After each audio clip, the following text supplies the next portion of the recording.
show you what MetaTrader 5 looks like here. So this is the MetaTrader 5 app and it's the trading view app. So MetaTrader 5 app, once you open it, this is where we place our trades. This is where our execution comes in. So this is how the chart looks like. So when you tap your chart like this, you're going to see different time frame. M1 is 1 minute, M5 5 minutes, M15 is 15 minutes, M30 30 minutes, H1 1 hour, H4 4 hour, D1 daily, W1 weekly, MN is monthly, right? So this is where we place our trade. When you sign up with a broker, right, your account gets connected to this.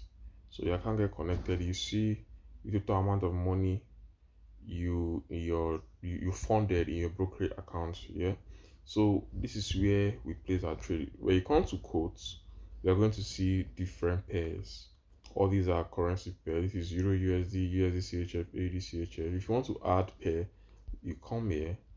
Let me try to add a pair. Let me say GBP USD.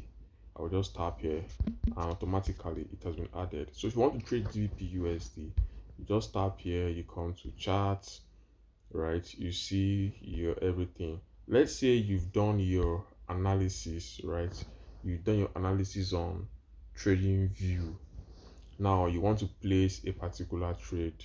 What you're going to do is you just come to, let's say it's a buy limit or sell limit, you just come here, just tap on new order. So this is market execution. This market execution. Now if I want to sell immediately, I will just come to sell, right? Sell. This is what the market execution does. So now when you come here, you want to put limits. So this buy limit now is if you want to buy and price hasn't gotten to that particular place, you are going to place it based on your analysis that you have done on your trading view. You just put in the figure here, put your stop loss and take profit. Also, if you're taking signals, they will tell you entry price, the stop loss and TP. SM means stop loss, TP means take profit. This is how you place buy limit. If it's sell limit, you see, you tap on sell limit. Just tap here. If it's buy stop, you tap on buy stop.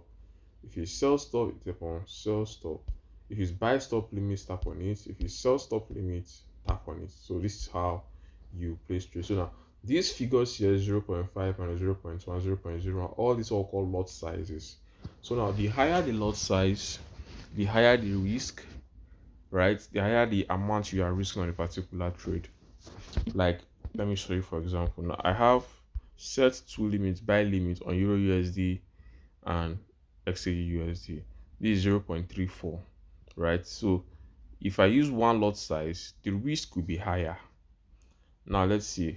On this particular trade, I'm risking $51 in order to make $231, right? But if and I'm using 0.34. But if I increase it to $1, the risk now might go to, but if I increase it to one lot, the risk might increase to maybe say $300 a risk or $600 in a risk to make higher money again. Do you understand? So that's the what the lot size does. You let it go to GPSD charts. Okay, GPSD new order. So this is where you get to see lots of. You can also increase it from here 0.02, 0.03, 0.1. You can increase it. You can see 0.6. You can see one lot size. So you can even go to as high as 100 lot size. It's there. It's there. You can go to as high as 100 lot size. So I think this one is 49 point something. That's where it stopped. Right. So that's how this one lot size does. So this is a trading view and this is where you place trades.